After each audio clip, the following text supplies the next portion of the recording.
muốn lái chị.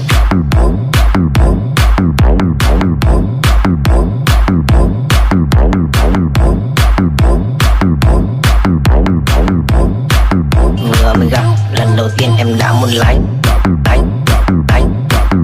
Em muốn lái. Em muốn lái chị. Em muốn lái. Em got the lights with the music. We got the girls with the music. Em got the lights with the music. We got the girls going with the music. Get the fuck, shut the fuck, yeah. We got the groove with the music, don't suck. Come on it. We got the girls going into the club. You want it? Joining the VIP with bottles of rum. The girls so sexy, going crazy, taking it to the top. Come on, yeah. We got the groove with the music, don't suck. Come on it. We got the girls going into the club. You want it? Joining the VIP with bottles of rum. The girls so sexy, going crazy, taking it to the top. Come on, yeah. Get the fuck, shut the fuck up. Get.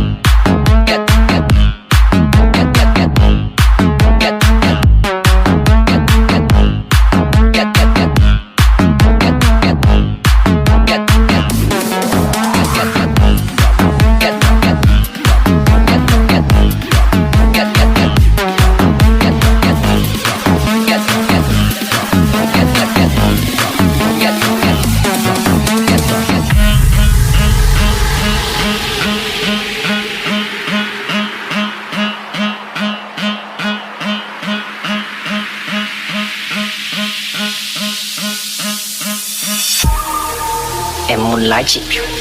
Em muốn lái chị. Em muốn lái chị. Em muốn lái chị. Em muốn lái chị. Em muốn lái chị. Em muốn lái chị.